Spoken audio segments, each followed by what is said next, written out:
কিশোরগঞ্জ জেলা বিএনপির যুব বিষয়ক সম্পাদক, আপনাদের 11 ইউনিয়নের করিমগঞ্জ নয়নের মণি সাবেক সফল চেয়ারম্যান বিপি সাউল ইসলাম সমন্বয়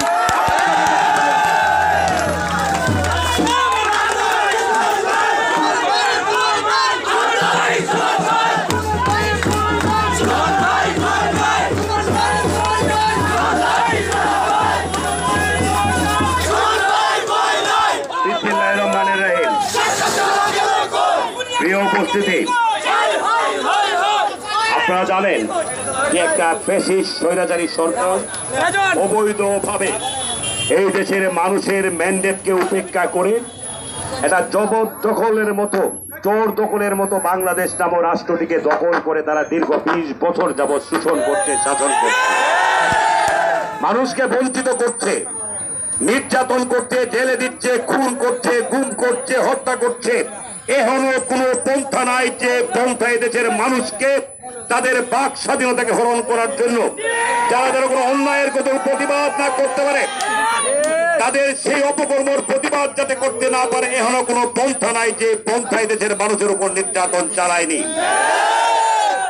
তারা হেফাজতের ঘটনা জানেন, এই দেশের আলেম সমাজকে তারা কিভাবে পাখির মতো গুলি করে হত্যা করেছিল ছাত্রা চত্বরে। তারা বিএনপির হাজার হাজার নেতা কর্মীকে গুম করেছে, হত্যা করেছে, মিথ্যা মামলায় জেল দিয়েছে, সাজা দিয়েছে, আমাদের নেতা তারেক রহমানকে দেশান্তরিত করেছে। আমাদের করিমগঞ্জের অভিভাবক ওসমান ফারুক সাহেবকে একটা মিথ্যা মামলা দিয়ে আজকে দেশান্তরিত করে রেখেছে। সর্বশেষ পাপ পাপে কেউ ছাড়ে না। আপনারা জানেন যে এই সরকার একটা অপরাধ করে সেটাকে ঢাকার জন্য আরেকটা বড় অপরাধ করে মানুষ যেন সেটা ভুলে যায়। তারই ধারাবাহিকতায় যখন বেনজিরদের পুলিশ কর্মকর্তাদের লুটপাটের টাকার সম্পর্কে যখন পত্রপত্রিকা আসতে থাকলো, দুদক যখন তাদের বিরুদ্ধে অনুসন্ধান করতে থাকতো, সেইটাকে ঢাকা দেওয়ার জন্য পরিকল্পিতভাবে সেই কোটাকে আবার তারা সামনে নিয়ে আসলো। আজকে আমাদের সন্তানরা, আমাদের ভাইয়েরা, তাদের একটা ন্যায্য দাবি ছিল বৈষম্যমূলক কোনো কোটা থাকতে পারবে না। বাংলাদেশের আপামর জনগণ এমন কোন সেক্টরের মানুষ নেই যারা সেটাকে সমর্থন করেনি। প্রত্যেকটা মানুষ, আমাদের সন্তানদের সেটা ন্যায্য দাবি ছিল। তারা কিন্তু কোনো রাজপথে আন্দোলন করতে চায় নাই। তারা প্রধানমন্ত্রীর কাছে সাহায্য দিলে বলছিল আমাদের আলোচনা করে তা সমাধান করার জন্য। আলোচনা তো করেই নাই, বরং তো তাদেরকে রাজাকারের বাচ্চা বলে উচকে দিয়ে আজকে আমার সন্তানেরা তাদের ন্যায্য অধিকার পাওয়ার জন্য, কৃষকের সন্তান, শ্রমিকের সন্তান, যারা মেধার ভিত্তিতে চাকরি দেয়, তাদের ন্যায্য দাবি, বাংলাদেশের প্রতিটা মানুষ তাদের দাবির প্রতি সমর্থন রয়েছে। সেই ন্যায্য দাবির জন্য তারা নিয়মতান্ত্রিক প্রক্রিয়া শান্তিপূর্ণভাবে আন্দোলন করছিল। তাদের পেটুয়া বাহিনীনে সেই ফ্যাসিস্ট সরকার তাদের উপর নির্বিচারে গুলি করে হাজার হাজার ভাইকে হত্যা করেছে, সন্তানদের হত্যা করেছে, বাংলাদেশের মেধাবী ছাত্রদেরকে হত্যা করেছে। শেখ হাসিনা শুধু বলেন যে আমি স্বজন হারার ব্যথা বুঝি, হ্যাঁ, যদি উনার নিজের স্বজন হারার ব্যথা বুঝেন, অন্যের স্বজন হারার ব্যথা যদি বুঝতেন, তাহলে আমাদের সেই কুমলমতি ভাইদেরকে, আমাদের সেই সন্তানদের বুকে তিনি এইভাবে নির্বিচারে গুলি করার নির্দেশ দিতে পারতেন না। আজকে ছাত্রদের সেই ন্যায্য দাবির ভিত্তিতে, আন্দোলনের ভিত্তিতে কিন্তু আজকে শেখ হাসিনা পদত্যাগ করতে বাধ্য হয়েছে। আমরা সকল পেশার মানুষ, সকল রাজনৈতিক দলের মানুষ, আমরা তাদেরকে সহযোগিতা করেছিলাম।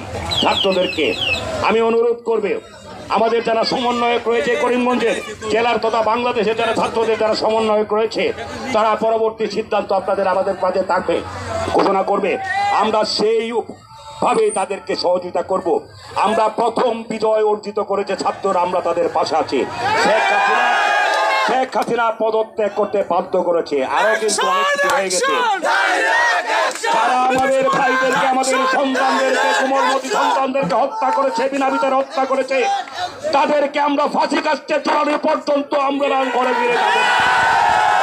আমাদের সন্তানদের বুকে যারা গুলি চালিয়েছে, যারা গুলি চালানোর নির্দেশ দিয়েছে, তাদেরকে আইনের আওতায় এনে তাদের শাস্তির ব্যবস্থা না করা পর্যন্ত, শাস্তি নিশ্চিত না করা পর্যন্ত আমরা ছাত্রদের পাশে রাখবো। আমরা ছাত্রদের পাশে থেকে তাদেরকে সার্বিক সহযোগিতা করে যাব। আমি অনুরোধ করব, আপনারা যারা কষ্ট করে আজকে এই মিছিল করেছেন, আমরা যারা ছাত্রদেরকে সহযোগিতা করার জন্য, ছাত্রদের এই নিয়মতান্ত্রিক আন্দোলনকে সফল করার জন্য যারা সহযোগিতা করেছেন, সকল রাজনৈতিক দল, সকল পেশার মানুষ, কৃষক, শ্রমিক, আপামর জনতা, আপনারা সকলের সহযোগিতায় আমাদের সন্তানরা, আমাদের ছাত্ররা আজকে সফল হয়েছে। সেই সফলতার দ্বার প্রান্তে যতক্ষণ পর্যন্ত ওরা না পৌঁছবে ততক্ষণ পর্যন্ত আমরা তাদের পাশে থেকে তাদেরকে সাহায্য সহযোগিতা করে যাব। সকলকে ধন্যবাদ জানিয়ে আমরা সকলে শান্তিপূর্ণভাবে যে যে এলাকা থেকে মিছিল নিয়ে এসেছেন প্রত্যেকের আমরা শান্তিপূর্ণভাবে আমরা মিছিল নিয়ে চলে যাব। আমরা কোনো রকম কোনো উচ্ছৃঙ্খল আচরণ করব না। আমরা বিশ্বাস করি, বাংলাদেশের মানুষ বিশ্বাস করে আজকে স্বৈরাচারের পতন হয়েছে।